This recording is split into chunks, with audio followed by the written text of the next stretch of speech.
Hello everyone, welcome to my channel English and German classes by Kanishka Jain. So today's topic is adverb and we are going to continue the first video.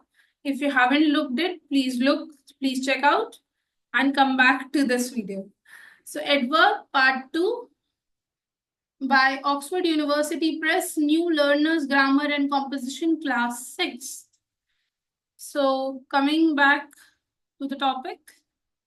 Today we are going to learn types of adverb and some small topics regarding it. Before we have covered the different types of adverb and the definition. I hope you remember it. If you don't, please look back to the past video. Now the types of adverb. Now the types of adverb are simple and relative. Interrogative has been covered. Again, look back to the past video. In simple, we are left with only one type, which is affirmation and negation. This is considered as one with two subparts. Affirmation and negation just means strongly agreeing to or disagreeing to something. Affirmation is agreeing, negation is disagreeing. So affirmation is going to be like, I certainly want to take care of you. I definitely want to see the movie with you. I always want to be with you. That's all affirmation. Negation is I'm never gonna talk to you. I do not want to see the movie with you. That doesn't suit on you. So doesn't, don't, never are negation. Always, definitely, certainly are affirmations. I hope that helps. Relative, now we are going to come to relative. Whenever, when, where, why, basically, and there are other words also. But basically, whenever, when, where, why, refer to a word before in the sentence, a pronoun, and tell something about it.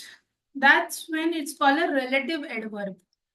So, where the place in which you saw me,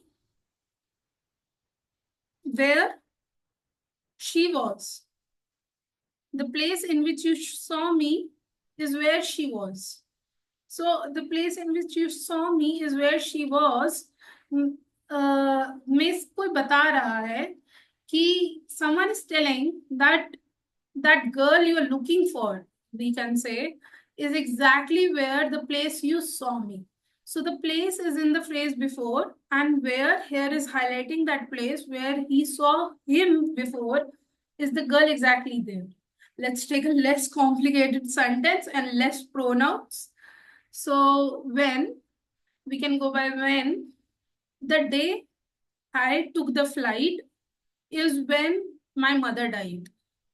So this is a quite emotional sentence, but yeah, he's telling something about the day when he took the flight. What else happened the day he took the flight?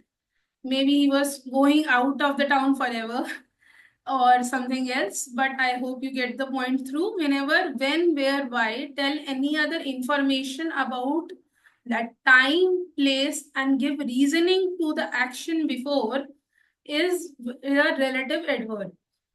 Now, how do we form adverbs? We are going to cover very basic information here. We form adverbs by adding ly, suffix ly to an adjective. So, obvious, obviously. Certain, certainly. All, always is itself. And then is comparison of adverb. Comparison of adverb exactly is comparison of adjective. Comparison of adverb and adjective are same. So if you know it, I think you have already done it. And if you don't, I am here to help. Now there are three types of comparison. First, the word itself. There is no comparison in anything, no state of comparison. When you compare two people and when you compare more than two people. So when somebody is tall, you just look at them and be like, oh, he is tall.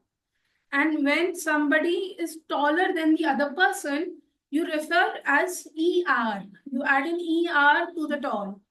When you compare two people, that's when you say he is taller than her or him. And then there is a comparison, this is called comparative degree. Then there is a superlative degree in which you compare him according to the whole class or the whole group of people. So he is the tallest in his family. So EST is added in superlative. This is a journal way of going. There are other ways like she is beautiful. He is more beautiful. They are the most beautiful people I have ever seen in my life. So you also add more and most in comparative and superlative. Now the positioning of adverb. I really don't see a point of discussing it like this. But as the book goes, I think we have to. The position, there are three positioning at the beginning, in the middle, in the end of the sentence. We basically said every place. So coming back to the real point, when you add a verb, then you add, where do you add a adverb? When you are describing a position, manner of a verb. Again, I'll repeat for the clarity. When you are expressing the manner of a verb, an action, you do verb plus adverb. The positioning of adverb is later than the verb. Okay, example. He runs fastly. She cooks hesitantly. So the manner adverb always comes after the verb. Another way of giving manner adverb is verb plus object plus adverb. So verb here is like gave, bring, something that needs an object before. So he gave the phone immediately. He brings the vegetable very lately. So here lately and immediately are an adverb, but as gave and bring needs an object for clarification, we need verb plus object plus adverb. Now there are times when you're telling about time.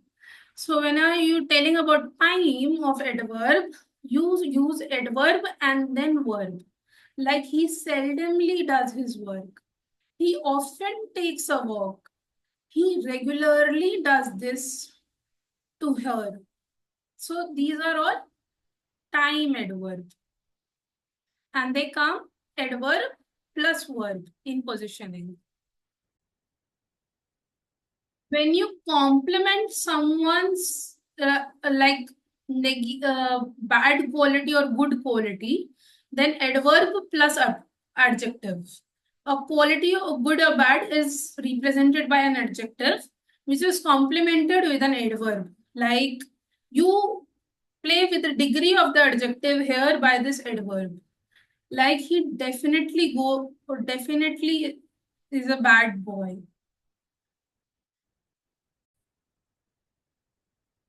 I'm sorry, it was rather, it was definitely bad before I saw it. Like a bad fruit or something, because the adverb plus adjective has to come together. The auxiliary verb does not has to come in between. So it was definitely bad before I saw it. Yeah, before I saw the apple. So it was definitely bad. Here plays with the degree of bad, and this is the degree adverb in which it comes before an adjective. Now there is adverb plus adverb.